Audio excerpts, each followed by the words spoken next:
नमस्कार, मैं हूं सल्ले सिंह और आप देख रहे हैं तेज भारत नेटवर्क, जहां हम लाते हैं ताजा और महत्वपूर्ण खबरें। चलिए बढ़ते हैं आज की कुछ खास खबरों की ओर। विकसित भारत व युवा आकांक्षाओं की सिद्धि का बजट, अनुराग ठाकुर।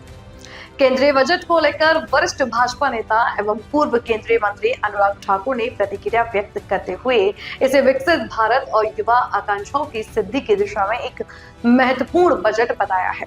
उन्होंने कहा कि यह बजट आत्मनिर्भर, सशक्त और समावेशी भारत के निर्माण के संकल्प को और मजबूती प्रदान करता है। बजट प्रस्तुत किए जाने से पूर्व एक गरिमामय और प्रेरणादायक दृश्य भी सामने आया, जब माननीय राष्ट्रपति महोदय ने वित्त मंत्री को अपने कर कमलों से मिठाई खिलाकर शुभकामनाएं प्रेषित की। यह क्षण देश की संवैधानिक परंपराओं, सौहार्द और लोकतांत्रिक गरिमा का प्रतीक माना जा रहा है। अनुराग ठाकुर ने कहा कि इस बजट में युवाओं, शिक्षा, कौशल विकास, रोजगार सृजन, स्टार्टअप्स और नवाचार को विशेष प्राथमिकता दी गई है, जिससे देश के युवा वर्ग को आगे बढ़ने के व्यापक अवसर प्राप्त होंगे। साथ ही किसान, महिला, गरीब और मध्यम वर्ग के कल्याण का भी संतुलित ध्यान रखा गया है। उन्होंने यह भी कहा कि बुनियादी ढांचे, डिजिटल इंडिया और आत्मनिर्भर भारत से जुड़े प्रावधान देश की अर्थव्यवस्था को नई गति देंगे। उनके अनुसार यह बजट केवल आंकड़ों का दस्तावेज नहीं, बल्कि भारत को वर्ष 2047 तक विकसित राष्ट्र बनाने का लक्ष्य का स्पष्ट रोड मैप है, जिसमें युवा शक्ति की भूमिका निर्णायक हो। कैसा है ये बजट?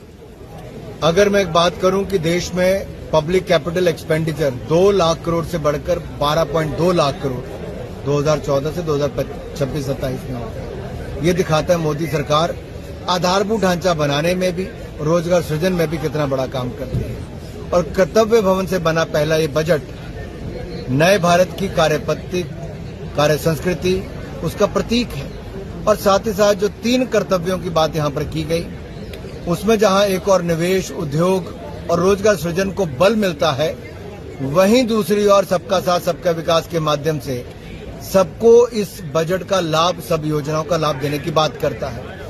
अगर मैं बात करूं कि जो सेमीकंडक्टर 2.0 उसको लॉन्च करने की बात हो, नए ग्लोबल फार्मा हब भारत को बनाने, बायो फार्मा हब बनाने की बात हो, इसी तरह से आयुर्वेद को बढ़ाने की बात हो, 7 हाई स्पीड रेल कॉरिडोर की बात हो, ये सारी उस दिशा में दिखाता है कि भारत में एमएसएमई सेक्टर से लेकर बड़े उद्योग और टेक्सटाइल पार्क्स को बढ़ावा देने की बात यहाँ पे की गई। हजारों करोड़ रुपए का प्रावधान किया गया, जिससे निवेश भी आएगा, रोजगार सृजन भी होगा और लोगों के आय के साधन भी बढ़ेंगे। टियर 2, टियर 3 सिटीज को बल मिलेगा।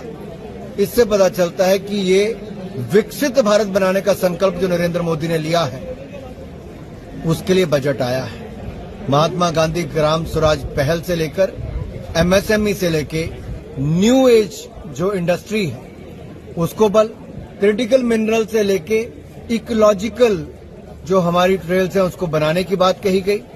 तो देखिए कैसे नरेंद्र मोदी जी का सपना है भारत को हर क्षेत्र में आगे ले जाने का।